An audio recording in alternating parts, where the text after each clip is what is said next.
Meu filho me chamou de peso no jantar. Respondi uma frase e o silêncio disse tudo.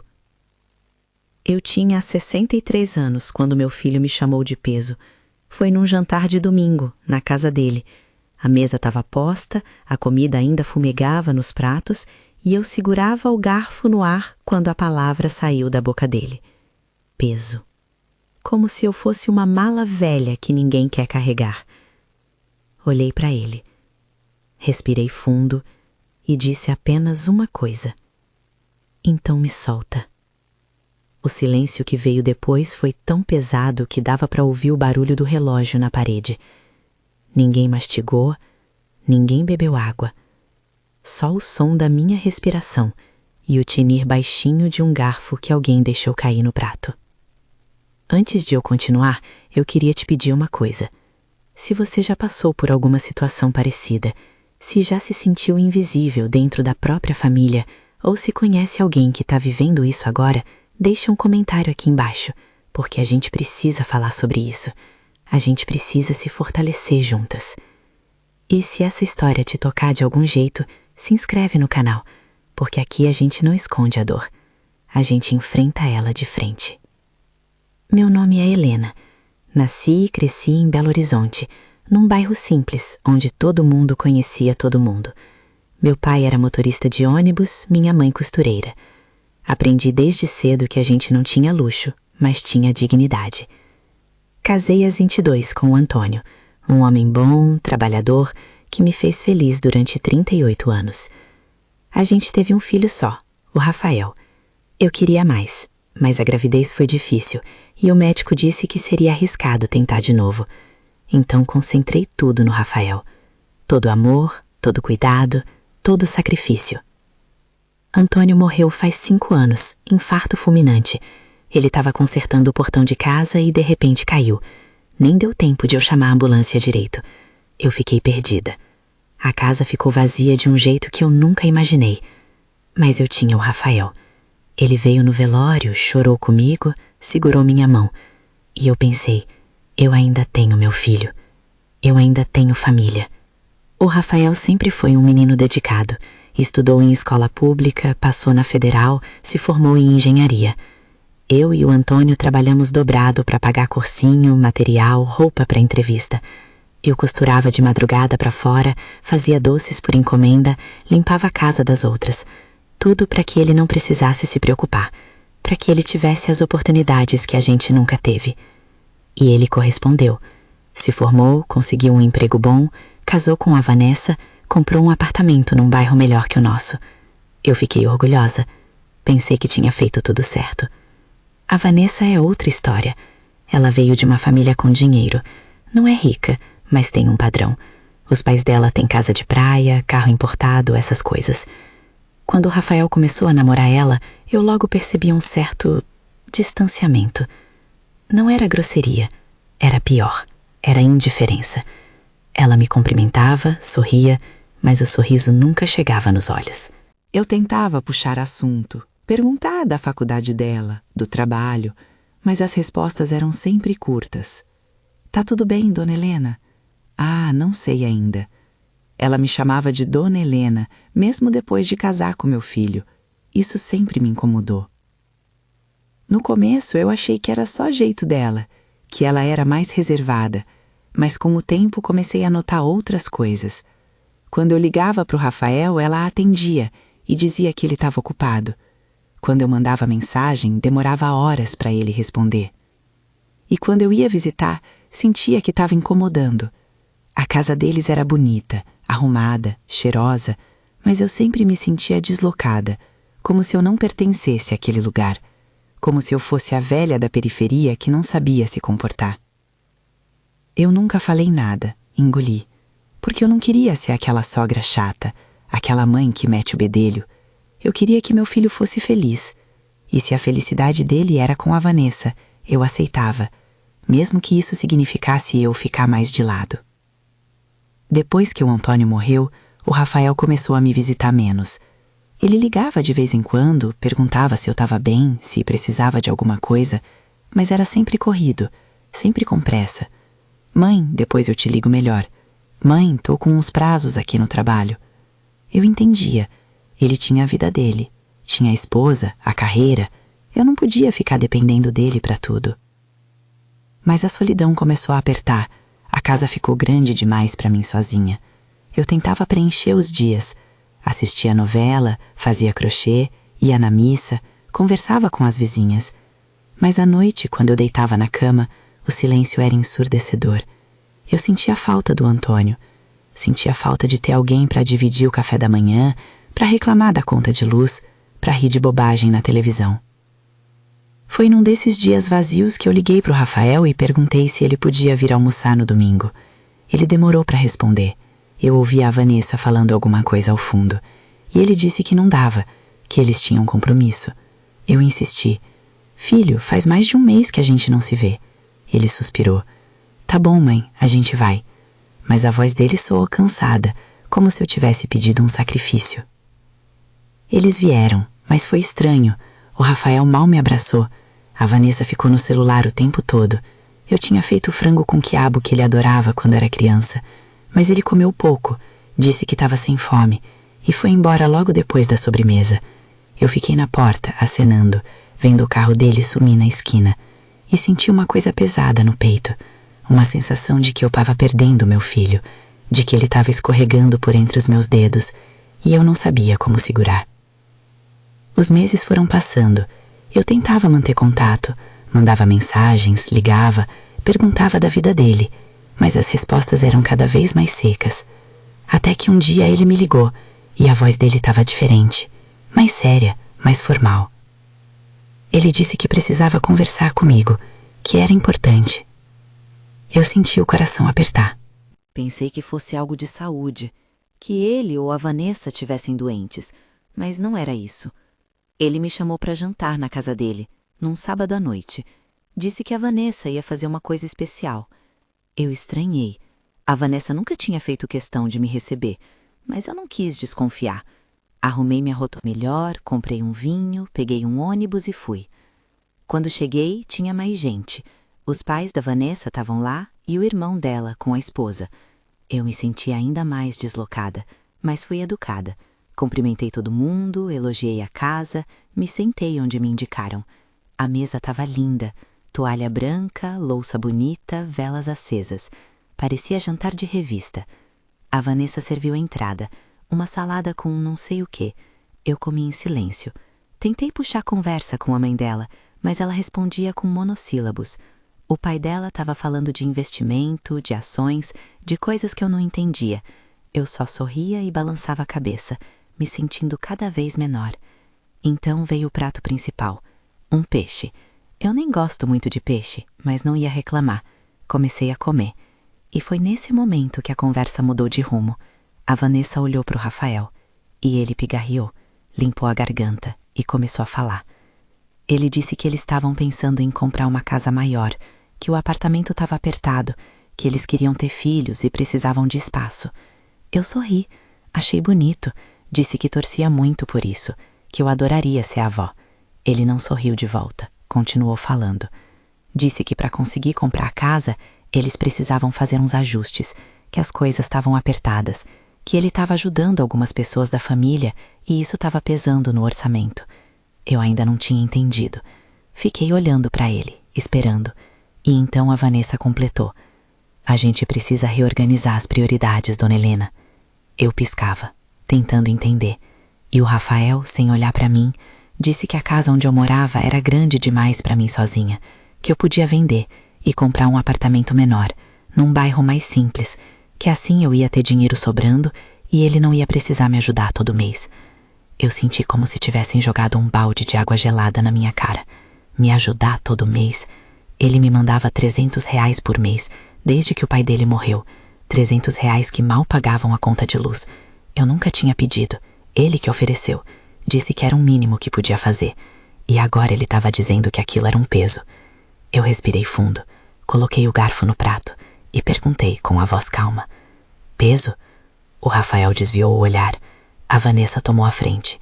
Disse que não era por mal, que era só uma questão de organização financeira, que eles precisavam pensar no futuro deles, nos filhos que ainda iam ter, que eu ia entender. Eu olhei em volta. Os pais dela estavam em silêncio. O irmão dela fingia que estava concentrado no prato. E o Rafael, meu filho, o menino que eu carreguei no colo, que eu embalei, que eu ensinei a amarrar o sapato, estava ali, concordando com a cabeça. Foi nesse momento que a palavra saiu da boca dele. É, mãe, infelizmente você virou um peso. O ar sumiu da sala. Eu senti o peito apertar, senti os olhos arderem, mas eu não ia chorar. Não ali, não na frente deles. Eu coloquei as duas mãos na mesa, olhei para o meu filho e disse devagar, Clara, então me solta. O silêncio que veio depois foi brutal. Ninguém mexeu, ninguém respirou alto, só o tic-tac do relógio na parede e o som abafado de um carro passando na rua. A mãe da Vanessa olhou para o prato, o pai dela pigarreou. A Vanessa arregalou os olhos, como se não esperasse que eu fosse reagir. Eu me levantei, peguei minha bolsa e saí. Ninguém me seguiu, ninguém me chamou. Eu desci as escadas, peguei o elevador e saí do prédio. Estava frio, eu não tinha casaco, mas eu não ia voltar, não ia dar o gosto. Caminhei até o ponto de ônibus, sentei no banco gelado e só então as lágrimas vieram, grossas, quentes, molhando meu rosto. Eu não conseguia entender como é que meu filho, meu sangue, a pessoa que eu amava mais que a mim mesma, tinha me chamado de peso. Como é que ele tinha me humilhado daquele jeito, na frente de desconhecidos? Eu lembrei de tanta coisa. Lembrei do dia que ele nasceu, lembrei das noites que eu passei acordada quando ele tinha febre, lembrei das vezes que eu deixei de comprar roupa para mim para comprar tênis para ele, lembrei do dia que ele passou no vestibular e eu chorei tanto que fiquei rouca. Lembrei do casamento dele, de como eu sorri nas fotos, mesmo sentindo que estava perdendo ele para outra família. Cheguei em casa à tarde da noite. A casa estava escura, fria, vazia. Eu acendi a luz da sala, olhei em volta. Aquela casa era minha vida. Cada móvel, cada quadro, cada rachadura na parede tinha uma história. Era ali que eu tinha construído a minha família. Era ali que o Antônio tinha morrido. Era ali que eu tinha criado o Rafael. E ele queria que eu vendesse tudo, para tirar o peso das costas dele. Eu fui pro quarto, me olhei no espelho e quase não me reconheci. Eu estava velha, o cabelo branco, a pele flácida, os olhos fundos. Quando foi que eu tinha envelhecido tanto? Quando foi que eu tinha deixado de existir como Helena e virado só a mãe do Rafael? Eu sentei na cama e chorei até não ter mais lágrimas. Os dias que se seguiram foram difíceis. O Rafael não ligou, não mandou mensagem, nada. Era como se eu tivesse deixado de existir. Eu fiquei esperando que ele voltasse atrás, que ele pedisse desculpas, que ele dissesse que tinha exagerado. Mas nada veio. Eu tentei manter a rotina. Acordava, tomava café, arrumava a casa, assistia a televisão. Mas tudo parecia sem sentido. Eu me sentia flutuando, como se eu não tivesse realmente viva. Foi a dona Célia, minha vizinha, que me tirou do buraco. Ela bateu na minha porta numa manhã de quinta-feira. Trazia um bolo. Disse que tinha feito e sobrou. Eu sabia que era mentira. Ela tinha feito para mim, para me tirar de casa. A gente sentou na cozinha, tomou café e ela perguntou se eu estava bem. Eu disse que sim. Ela me olhou nos olhos e disse: Helena, eu te conheço faz 20 anos. Eu sei quando você tá mentindo. E aí eu desabei. Contei tudo. O jantar, a palavra, o silêncio. Ela me ouviu em silêncio. E quando eu terminei, ela segurou minha mão e disse: Você não é um peso, Helena. Você é uma mulher que deu a vida pelo filho. E se ele não enxerga isso, o problema é dele, não seu. Aquelas palavras me acertaram. Eu tinha passado os últimos dias me culpando, me perguntando o que eu tinha feito de errado, se eu tinha sido mãe demais, se eu tinha cobrado demais. Mas a dona Célia tinha razão. Eu não tinha feito nada de errado. Eu tinha sido mãe, e isso nunca podia ser um erro. Naquela noite, eu liguei para o Rafael. Ele atendeu no terceiro toque. A voz dele estava normal, como se nada tivesse acontecido. Eu perguntei se a gente podia conversar. Ele disse que estava ocupado. Eu insisti. Rafael, eu preciso falar com você. Ele suspirou e disse que ia lá no domingo. O domingo demorou a chegar. Eu arrumei a casa, fiz café e esperei. Ele chegou sozinho. A Vanessa não veio. Eu ofereci café. Ele aceitou. A gente sentou na mesa da cozinha e eu comecei a falar. Eu disse que tinha pensado muito sobre aquele jantar, sobre o que ele tinha dito, e que eu queria entender de verdade, quando foi que eu tinha virado um peso. Ele ficou em silêncio, mexeu na xícara e então começou a falar. Disse que não era pessoal, que era só a realidade, que ele tinha contas para pagar, que a Vanessa queria uma vida melhor, que os pais dela tinham ajudado a pagar a parte do apartamento e agora cobravam isso, que ele se sentia pressionado. Eu ouvi tudo e então perguntei: e os R$ 300 que você me manda todo mês fazem diferença nisso? Ele desviou o olhar e foi nessa hora que eu entendi. Não era sobre o dinheiro, era sobre controle. A Vanessa queria que eu sumisse, queria que eu não fizesse mais parte da vida deles. E o Rafael, por fraqueza ou por amor, estava deixando. Eu respirei fundo e disse: Rafael, eu não vou vender a minha casa. Essa casa é minha, é a minha história, é tudo que eu e seu pai construímos. E se os R$ 300 são um peso para você, pode parar de mandar. Eu me viro. Ele arregalou os olhos. Mãe, não é assim. É sim, Rafael. É exatamente assim. Você me chamou de peso, então eu vou tirar esse peso de você.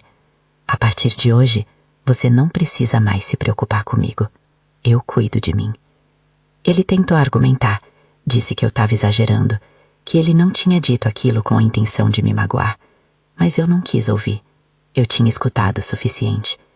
Ele foi embora, e dessa vez eu não fiquei na porta acenando. Eu fechei a porta e respirei. Os meses foram passando. Eu parei de esperar a ligação dele. Parei de mandar mensagem. Parei de perguntar como ele estava. E, curiosamente, a vida começou a ficar mais leve. Eu comecei a fazer coisas que eu tinha deixado de fazer. Voltei para o grupo de artesanato da igreja, comecei a fazer caminhada com a dona Célia, arrumei o quintal, plantei umas flores. Eu não estava feliz, mas eu estava viva, e isso já era alguma coisa. Foi nesse meio tempo que eu descobri uma coisa. A dona Marlene, outra vizinha, me contou que o Rafael tinha ido lá procurar informação sobre a casa. Queria saber quanto valia, quanto podia vender. Ela tinha achado estranho, mas não disse nada para mim na hora. Só me contou depois, quando percebeu que a gente estava afastados. Eu senti o sangue ferver. Ele estava tentando vender a minha casa por trás de mim? Eu fui atrás. Liguei para o cartório, para o advogado que tinha cuidado do inventário do Antônio e descobri que o Rafael tinha tentado sim. Tinha ido lá, dito que eu estava com problemas de saúde, que não conseguia mais cuidar da casa sozinha e que ele precisava vender. O advogado, graças a Deus, era sério. Disse que precisava falar comigo antes e não deu prosseguimento. Quando eu soube disso, eu tremi de raiva, de decepção, de dor. Meu filho tinha tentado me tirar a minha casa, a casa que eu e o Antônio pagamos com suor, a casa onde ele cresceu. Eu não liguei para ele. Eu fui até o cartório, falei com o advogado e deixei tudo registrado. A casa era minha, só minha. E se algum dia eu quisesse vender, seria decisão minha. Ninguém mais podia mexer nisso.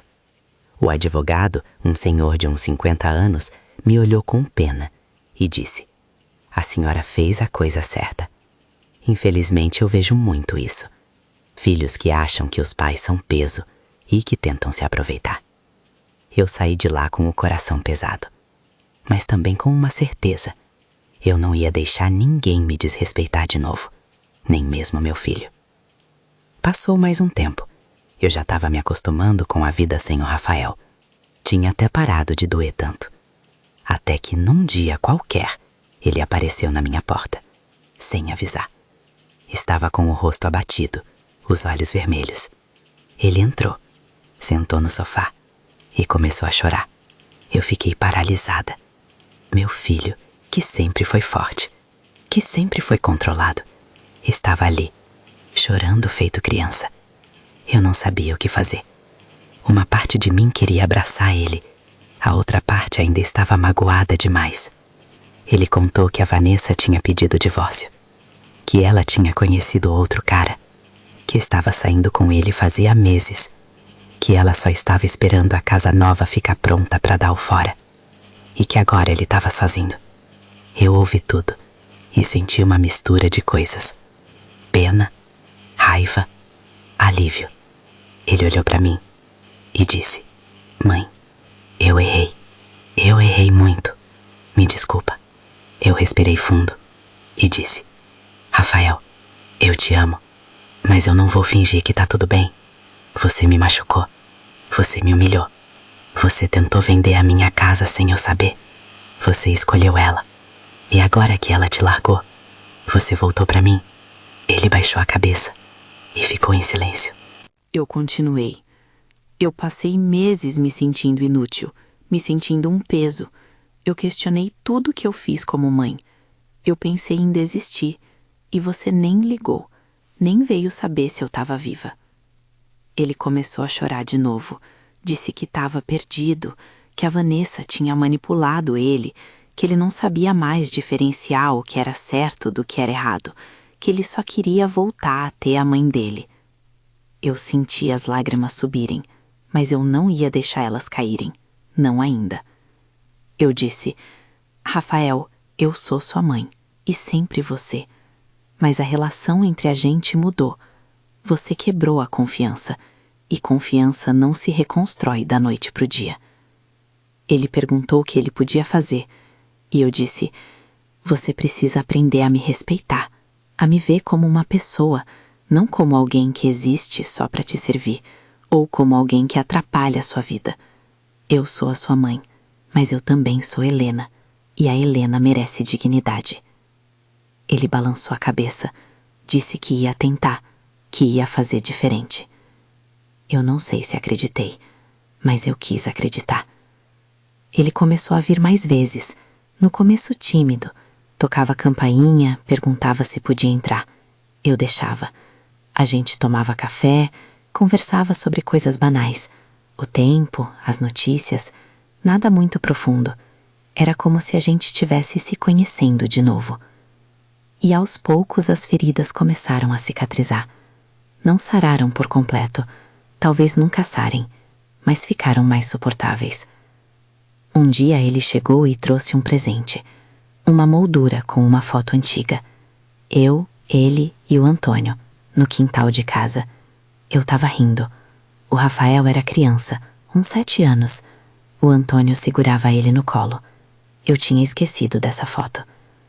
Ele disse: "Eu encontrei no apartamento e lembrei de como a gente era feliz e de como eu te amo." Eu segurei a moldura e chorei. Dessa vez deixei as lágrimas caírem.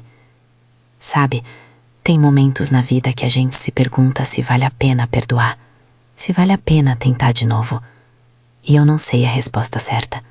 Cada pessoa tem que encontrar a sua. Mas eu decidi que eu não ia carregar raiva pro resto da vida. Não porque ele merecia perdão, mas porque eu merecia paz. Eu e o Rafael ainda estamos reconstruindo. É lento, é doloroso. Às vezes eu ainda sinto raiva. Às vezes eu ainda lembro daquele jantar, daquela palavra, daquele silêncio. Mas eu escolho seguir em frente, não por ele, por mim. Porque eu aprendi uma coisa: a gente não pode viver esperando que os outros nos valorizem.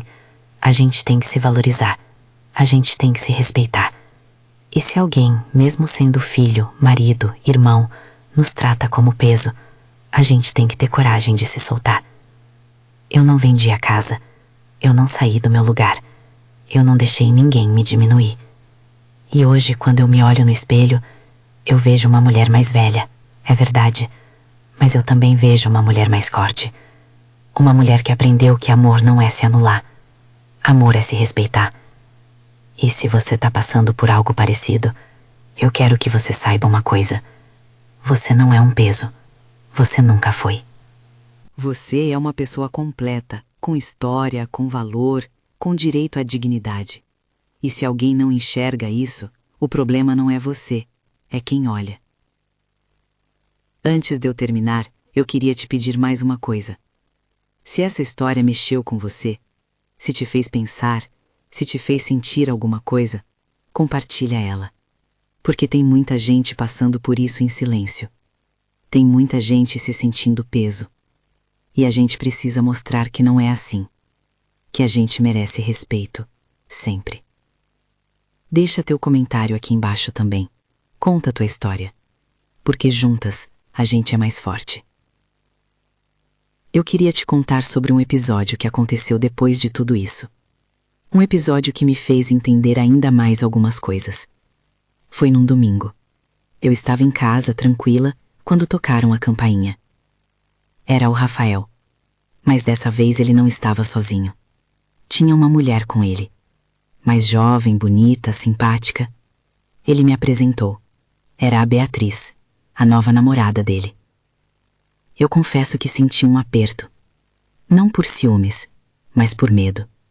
Medo de que a história se repetisse. De que outra mulher tomasse o meu filho. De que eu voltasse a ser esquecida.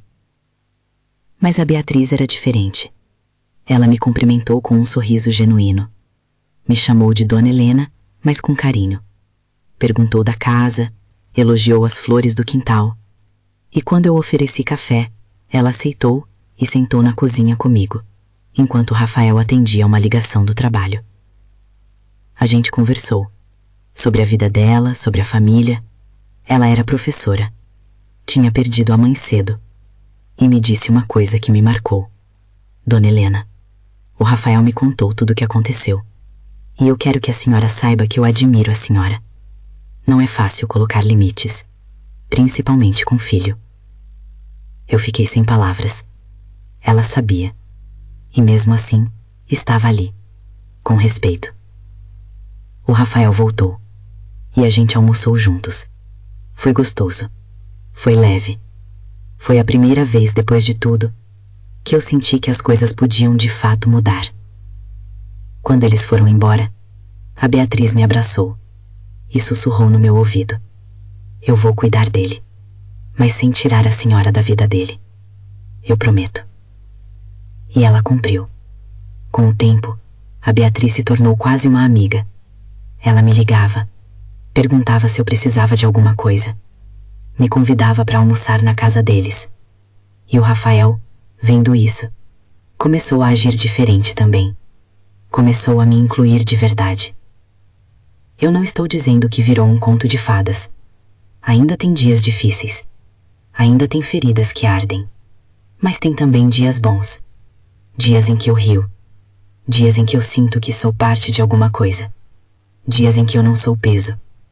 Eu sou Helena. E isso é o que importa. Eu aprendi tantas coisas nesses últimos tempos. Aprendi que a gente não pode se apegar a imagens. A imagem do filho perfeito. A imagem da família perfeita. Porque nada é perfeito. Todo mundo erra. Todo mundo decepciona. Mas todo mundo também pode mudar. Aprendi que perdoar não é esquecer. Não é fingir que não doeu. É aceitar que doeu. E escolher seguir mesmo assim. Aprendi que amor de mãe não é se sacrificar até sumir. É estar presente, mas sem se anular. É amar o filho, mas também amar a si mesma. Aprendi que eu não preciso de ninguém para me validar. Eu sou válida por existir. Eu sou válida por ter vivido, por ter lutado, por ter sobrevivido. E aprendi que envelhecer não é virar peso. Envelhecer é ganhar história, é ganhar profundidade, é ganhar o direito de falar não, de colocar limites, de existir sem pedir licença. Tem dias que eu fico pensando no que eu diria para mim mesma naquele jantar, se eu pudesse voltar no tempo. E eu acho que eu diria: Helena, você vai sobreviver a isso. Vai doer muito. mas você vai descobrir que é mais forte do que imagina. Porque foi isso que aconteceu. Eu descobri uma força que eu não sabia que tinha. Uma força que vem de dentro, que não depende de ninguém, que tá ali, quieta, esperando a gente precisar dela.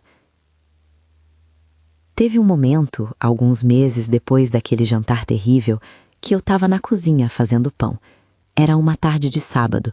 O sol entrava pela janela, iluminando a mesa cheia de farinha.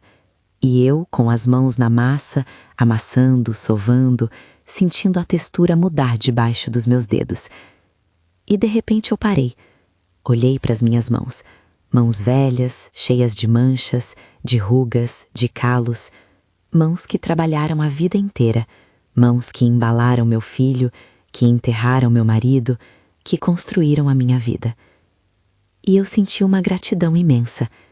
Por estar viva, por estar ali, por ainda ter forças para fazer pão num sábado à tarde. Eu coloquei o pão no forno, sentei na cadeira da cozinha e sorri. Sozinha, sem motivo aparente, só porque eu podia. A dona Célia me ensinou uma coisa importante nessa época. Ela dizia que a gente precisa cultivar a nossa própria companhia, que a gente precisa gostar de estar com a gente mesma, porque no fim das contas, a única pessoa que vai estar com a gente o tempo todo somos nós. E eu comecei a fazer isso, comecei a me tratar melhor, comprei umas roupas novas, nada caro, mas coisas que eu gostava, que me faziam sentir bonita. Comecei a arrumar o cabelo de um jeito diferente, voltei a usar batom, essas coisas pequenas que a gente vai deixando de fazer quando acha que ninguém tá olhando. Porque eu percebi que eu tinha parado de me olhar, eu tinha parado de me importar comigo. Eu vivia em função dos outros, do Antônio quando ele era vivo, do Rafael depois, e quando os dois sumiram de um jeito ou de outro, eu fiquei vazia, porque eu não tinha cultivado a mim mesma.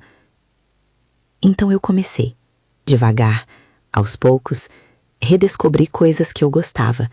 Música, eu adorava música quando era jovem. Cantava no coral da igreja, mas parei, porque tinha coisa mais importante para fazer. Então eu voltei. Me inscrevi no coral de novo. No começo foi estranho, minha voz estava enferrujada, mas com o tempo ela foi voltando, e junto com ela veio uma alegria que eu tinha esquecido que existia. Comecei a sair mais. Ia no cinema com a dona Célia. A gente assistia a filme de tarde, quando era mais barato. Comia pipoca, ria. Eu me sentia adolescente de novo. Comecei a cuidar melhor da casa. Não por obrigação, mas porque eu queria. Pintei a parede da sala de uma cor mais clara, troquei as cortinas, coloquei plantas novas. A casa ficou mais viva, e eu também. E o Rafael percebeu. Numa das visitas dele, ele olhou em volta e disse: "Mãe, a casa tá diferente." Eu sorri. "É, eu também tô diferente." Ele não disse nada, mas eu vi nos olhos dele que ele tinha entendido. Teve um dia que a Beatriz me chamou para ir no shopping com ela. Disse que queria comprar um presente pro Rafael e queria a minha opinião. Eu aceitei. A gente foi, andamos pelas lojas, conversamos sobre tudo. Sobre a vida, sobre relacionamentos, sobre ser mulher. E ela me contou uma coisa. Disse que a mãe dela tinha morrido quando ela tinha 15 anos, câncer, e que ela não tinha tido tempo de aprender as coisas com ela. As coisas de mulher, de mãe, de vida, e que ela sentia falta disso. Eu ouvi e entendi que ela me via como uma referência, como alguém que podia ensinar. E isso me tocou profundamente, porque eu achava que não tinha mais nada para oferecer, que eu era só uma velha que incomodava. Mas não, eu tinha experiência, eu tinha história, eu tinha valor. A gente virou amigas de verdade. Ela começou a me ligar não só por causa do Rafael, mas porque queria falar comigo, porque gostava da minha companhia. E eu gostava da dela também. Foi ela quem me incentivou a fazer uma coisa que eu tinha vontade fazia tempo, mas nunca tinha coragem: escrever. Eu sempre gostei de escrever. Quando era jovem, eu escrevia poesias, guardava num caderno velho, mas parei, porque achava que era bobagem, que não levava a nada. A Beatriz disse que eu devia voltar, que escrever era terapêutico, que eu podia escrever sobre a minha vida, sobre as coisas que eu aprendi. Então eu comecei. Comprei um caderno novo, bonito, e comecei a escrever. No começo saíam só desabafos, raiva, dor, mas aos poucos começou a sair outra coisa. Reflexões, memórias boas, coisas que eu tinha guardado lá no fundo e que voltaram à tona. A primeira vez que eu vi o mar, o dia que o Antônio me pediu em casamento, o cheiro do Rafael bebê. Essas coisas que a gente guarda no coração e que fazem a vida valer a pena. E eu percebi que a minha vida não era só dor, não era só decepção. Tinha muita coisa bonita também, muita coisa que valia a pena lembrar. Um dia eu mostrei o caderno para Dona Célia. Ela leu e chorou. Disse que eu escrevia bem, que eu devia continuar, que outras pessoas iam se identificar. Eu não acreditei muito, mas continuei, porque escrever tinha se tornado uma necessidade, uma forma de colocar para fora tudo o que estava preso dentro de mim. O Rafael, um tempo depois, me perguntou se eu estava feliz. A gente estava sentado no sofá, assistindo televisão, e do nada ele fez essa pergunta. Eu olhei para ele e pensei na resposta. Feliz? Eu não sei se feliz era a palavra certa. Mas eu estava em paz, estava inteira, estava viva. Eu disse, eu tô bem, filho. Tô aprendendo a viver de novo. Ele balançou a cabeça e disse, eu te admiro, mãe, de verdade. Você é mais forte que eu. Eu sorri. Não é questão de ser forte, é questão de escolher. Todo dia a gente escolhe afundar ou nadar. E eu escolhi nadar. Ele ficou em silêncio e depois disse, me desculpa por tudo. Eu sei que eu falo isso sempre, mas eu preciso que você saiba. Eu me arrependo todo dia. Eu segurei a mão dele. Eu sei, filho, e eu já te perdoei, mas eu não esqueço. E acho que é importante não esquecer, porque foi isso que me fez crescer. Foi isso que me fez me encontrar. Ele apertou minha mão e a gente ficou ali, em silêncio. Mas era um silêncio diferente. Não era pesado. Não era constrangedor. Era acolhedor. Era paz. Teve um episódio que me marcou muito. Foi no aniversário do Rafael. Ele fez uma festinha pequena em casa. Chamou alguns amigos, a Beatriz e eu. Eu cheguei cedo, ajudei a arrumar. A Beatriz tinha feito uns salgadinhos. Eu levei o bolo, um bolo de chocolate, igual eu fazia quando ele era criança. Durante a festa, um dos amigos do Rafael, um rapaz simpático, veio conversar comigo. Perguntou quem eu era. Eu disse que era a mãe do Rafael. Ele arregalou os olhos.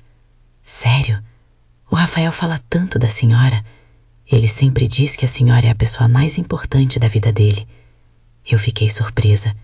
Olhei para o Rafael, do outro lado da sala. Ele estava rindo, conversando com a Beatriz. E senti meu coração apertar, de emoção, de alívio, de gratidão. Porque eu percebi que ele tinha mudado de verdade, que ele tinha aprendido, que ele tinha crescido. E eu também. Quando a festa acabou e todo mundo foi embora, eu e o Rafael ficamos sozinhos na cozinha, lavando louça. Ele lavava e eu enxugava, como a gente fazia quando ele era criança. E de repente ele parou, largou a esponja e me abraçou, forte, como ele não me abraçava fazia anos, e disse, obrigada, mãe, por não ter desistido de mim. Eu senti as lágrimas virem, mas dessa vez eram lágrimas boas, lágrimas de cura. Eu disse, eu nunca vou desistir de você, Rafael, mas eu também nunca mais vou desistir de mim. Ele se afastou, olhou nos meus olhos e sorriu. Um sorriso verdadeiro, um sorriso que chegava nos olhos. Eu sei, mãe, e eu fico feliz por isso. Sabe, tem uma coisa que eu aprendi e que eu acho importante falar. A gente sempre acha que amor é sobre se doar, sobre se sacrificar, sobre colocar o outro em primeiro lugar. E isso é verdade, em parte. Mas amor também é sobre se respeitar, sobre saber dizer não, sobre colocar limites. Porque se a gente se anula completamente pelo outro, a gente desaparece. E aí não sobra nada, nem pra gente, nem pro outro. Eu passei a vida inteira achando que ser boa mãe era dar tudo, abrir mão de tudo, esquecer de mim. E isso quase me destruiu, porque quando o Rafael me rejeitou, eu não tinha mais nada. Eu era vazia. Eu não existia sem ele. Mas quando eu me reconstruí, quando eu aprendi a gostar de mim, quando eu voltei a ser Helena, aí sim a relação com ele melhorou. Porque eu não estava mais dependendo dele para existir. Eu existia por mim mesma, e isso mudou tudo. Teve um dia recente que eu estava caminhando na praça, sozinha. O sol estava bonito, os pássaros cantavam, as crianças brincavam, e eu parei, olhei em volta e senti uma gratidão enorme por estar viva, por ter sobrevivido, por ter aprendido. E pensei, valeu a pena. Toda a dor, toda a luta, toda a solidão, valeu a pena. Porque eu tô aqui, inteira, forte, Helena. A vida não é perfeita. A relação com o Rafael não é perfeita, mas é real, é verdadeira. E isso é o que importa. Eu olho para trás e vejo o quanto eu mudei. A mulher que estava naquele jantar ouvindo a palavra peso, se sentindo pequena, humilhada, não existe mais. Ela morreu. E no lugar dela nasceu outra. Uma mulher que sabe o seu valor, que não aceita desrespeito, que não tem medo de ficar sozinha, porque ela sabe que ela é companhia suficiente para si mesma. E se um dia eu morrer, eu quero que escrevam no meu túmulo: aqui jaz Helena. Ela não foi peso, ela foi vida. Porque é isso que eu sou, vida, com tudo o que isso significa, com as dores, com as alegrias, com as cicatrizes, com as vitórias. Eu não sou perfeita, eu erro, eu falho, eu tenho dias ruins, dias em que a solidão aperta, dias em que eu ainda sinto raiva do Rafael, dias em que eu me pergunto se eu fiz a coisa certa ao perdoar. Mas eu escolho seguir, porque a alternativa é ficar parada, e eu não vou mais ficar parada. Eu vou continuar caminhando, continuar vivendo, continuar sendo Helena, até o último dia. Então, se você chegou até aqui, se ouviu essa história toda, eu quero te dizer uma coisa. Obrigada. Obrigada por me ouvir. Obrigada por estar aqui. Porque contar essa história não foi fácil, mas foi libertador. E eu espero de coração que essa história te ajude de alguma forma, que te faça pensar, que te faça olhar para a sua própria vida, para suas próprias relações, e que te dê coragem. Coragem para colocar limites, coragem para se valorizar, coragem para existir, sem pedir licença. Porque a vida é curta, a vida é dura, mas a vida também é bonita, e a gente merece vivê-la por completo, sem se diminuir, sem se anular, sem virar peso. Antes de eu terminar de vez, eu quero te pedir uma última coisa. Se essa história te tocou, se te fez sentir alguma coisa, deixa um comentário. Conta pra mim como foi pra você, porque eu quero saber. Eu quero ouvir a sua história também. E se você conhece alguém que precisa ouvir isso, compartilha, porque tem muita gente por aí se sentindo peso, e a gente precisa mostrar que não é assim, que a gente merece respeito, sempre. E se inscreve no canal, porque aqui a gente fala de verdade. A gente não esconde a dor, mas a gente também celebra a força. E a gente precisa estar juntas nessa caminhada. Sabe, teve um momento, alguns meses atrás, que eu estava na missa. Era um domingo comum. O padre estava falando sobre perdão, sobre recomeços. E ele disse uma frase que ficou na minha cabeça. Ele disse: perdoar não é dar razão para quem nos machucou, é tirar o poder que essa pessoa tem sobre a gente. E aquilo me acertou em cheio, porque era exatamente isso que eu tinha feito. Eu tinha tirado o poder que o Rafael tinha sobre mim. Eu tinha parado de depender da aprovação dele, da presença dele, do amor dele. Não porque eu não o amasse, mas porque eu tinha aprendido a me amar primeiro. E isso fez toda a diferença. Depois da missa, eu conversei com o padre, contei um pouco da minha história. Ele me ouviu com paciência e disse: Helena, você fez uma jornada difícil, mas necessária. E muitas mulheres da sua idade estão passando por isso.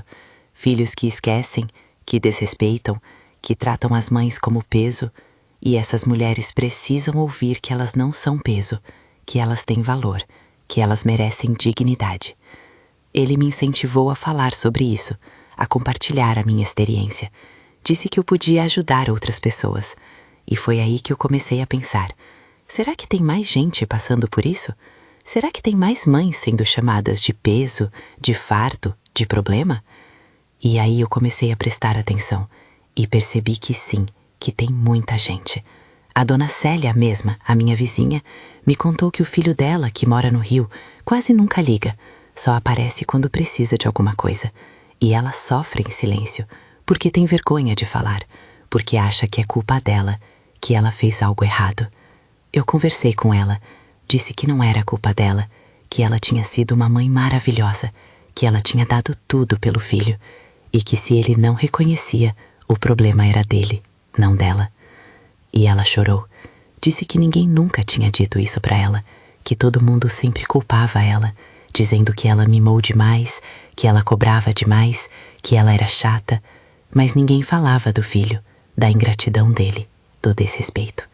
E foi aí que eu entendi o quanto isso é comum, o quanto a gente culpa as mães e o quanto a gente absolve os filhos, como se os filhos não tivessem responsabilidade, como se os filhos fossem eternamente crianças que não sabem o que fazem. Mas não é assim. Filho adulto tem responsabilidade, tem obrigação de respeitar, de honrar, de cuidar. E quando ele não faz isso, ele tem que ser cobrado, não a mãe. Eu comecei a falar sobre isso com outras amigas, no grupo de artesanato, no coral, na fila do mercado. E descobri que tem muita história parecida com a minha, muita dor escondida, muito silêncio pesado. E eu decidi que eu não ia mais ficar calada, que eu ia falar, que eu ia compartilhar. Não para me fazer de vítima, mas para dar voz a quem não tem, para mostrar que a gente não precisa aceitar desrespeito, que a gente pode sim colocar limites, mesmo que seja com filho, mesmo que isso doa. Porque amor não é aceitar tudo. Amor também é dizer não. Amor também é se proteger. O Rafael, quando soube que eu estava falando sobre isso, ficou desconfortável. Disse que ele não queria que eu expusesse a vida dele, que ele não queria que as pessoas soubessem. Eu olhei para ele e disse: Rafael, eu não tô falando mal de você. Eu tô falando da minha dor, da minha experiência. E isso é meu, não seu. Ele tentou argumentar, mas eu fui firme e ele recuou, porque ele sabia que eu tinha razão. E sabe o que aconteceu? Depois que eu comecei a falar, outras mulheres começaram a me procurar, para conversar, para desabafar, para pedir conselho. E eu percebi que eu não estava sozinha, que a gente não tá sozinha. E isso me deu força, me deu propósito, me fez sentir que a minha dor não foi em vão, que ela serviu para alguma coisa, para me fortalecer e para ajudar outras pessoas. Teve uma senhora, a Dona Rosa, que me procurou num dia. Ela estava chorando. Disse que o filho tinha internado ela num asilo sem perguntar, sem avisar. Simplesmente decidiu que ela era um problema e se livrou dela. Ela conseguiu sair, com a ajuda de uma assistente social, mas estava destruída, sem saber o que fazer, sem ter para onde ir. Eu a acolhi, levei ela para minha casa, dei café, ouvi a história dela e disse que ela não era um problema, que ela merecia respeito, que ela podia recomeçar. A gente se tornou amigas. Ela começou a frequentar o grupo de artesanato, a fazer caminhada com a gente, e aos poucos ela foi se reerguendo. E hoje ela tá bem. Ainda tem dias difíceis, mas ela tá de pé. E isso me fez perceber o poder que a gente tem. O poder de acolher, de apoiar, de fortalecer uma a outra. Porque a gente não precisa enfrentar isso sozinha. A gente tem umas às outras. Eu aprendi tanto nesses últimos tempos. Aprendi que a dor pode ser transformadora, que a gente pode sair mais forte do outro lado. Aprendi que idade não é sinônimo de fragilidade, que a gente pode ser velha e forte ao mesmo tempo. Aprendi que família não é só sangue, é quem tá do nosso lado, quem nos respeita, quem nos valoriza. E aprendi que nunca é tarde para recomeçar, para se reinventar, para viver de novo. Eu tenho 65 anos agora, e eu posso dizer com toda certeza, eu nunca fui tão feliz quanto eu sou hoje. Não porque a vida está perfeita, mas porque eu estou inteira, porque eu me encontrei, porque eu aprendi a me amar. E se você está lendo isso, se você chegou até aqui, eu quero que você saiba, você também pode, você também consegue. Não importa a idade, não importa o quanto você já sofreu, não importa o quanto você já se anulou, você pode recomeçar, você pode se encontrar, você pode ser feliz, porque você não é peso, você nunca foi, você é vida, você é história, você é força, e a gente precisa que você continue de pé, continue lutando, continue existindo, porque o mundo precisa de mulheres fortes, de mulheres que não aceitam desrespeito, de mulheres que sabem o seu valor. E você é uma delas. Mesmo que você ainda não saiba, mesmo que você ainda não acredite, você é. Então, levanta a cabeça, enxuga as lágrimas e continua, porque a sua história ainda não acabou e eu tenho certeza de que os melhores capítulos ainda estão por vir.